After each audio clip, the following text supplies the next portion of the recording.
เอาละครับตอนนี้เราหลงนะครับทุกคนเราไม่รู้จะไปที่ไหนไม่รู้จะไปทำไม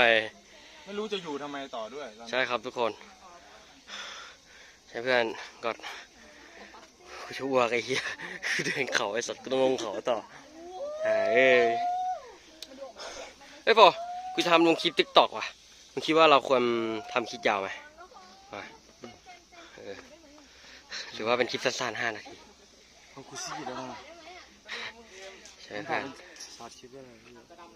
ใช่ไหมความรู้สึกเนอะรู้สึกใช่เดิไหมนขึ้นมาทำไมเฮ้ยแต่วิวสวยนะให้ไทยใช่ไหมเพื่อนนี่ไง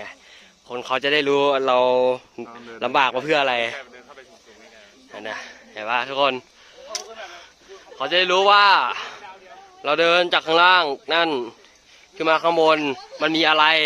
มันคุ้มค่าไหมกูให้ดาวเดียวกูให้สักดาวกูไม่มีดาวให้เหมือนกันเฮียกูโคตรรอไอ้สัตว์มันไม่คุ้มเลยเฮียกูตีนกูระเบิดด้วยไหนเฮียแม่มีจุดหมายข้างบนโอเคไงแต่มันไม่มีขึ้นมาเจอเสาดิจินี่ก็รู้เสาไงเอ้าก็ถ่ายคลิปนี่ว่ะเอาไอ้สัตว์โอ้โฟต้องซักเราไหมเพื่อนกันแดดย้อยนะไอ้ยาผมคนละข้างเฮ้ยไม่ตรงนี้ไอ้สัตว์ใต้คอไปแล้วกูจะบอกว่าบังคับถ่ายรูปแต่หน้าพี่เกิดมากเลยถ่ายไหมจะถ่ายให้ได้ไหมไม่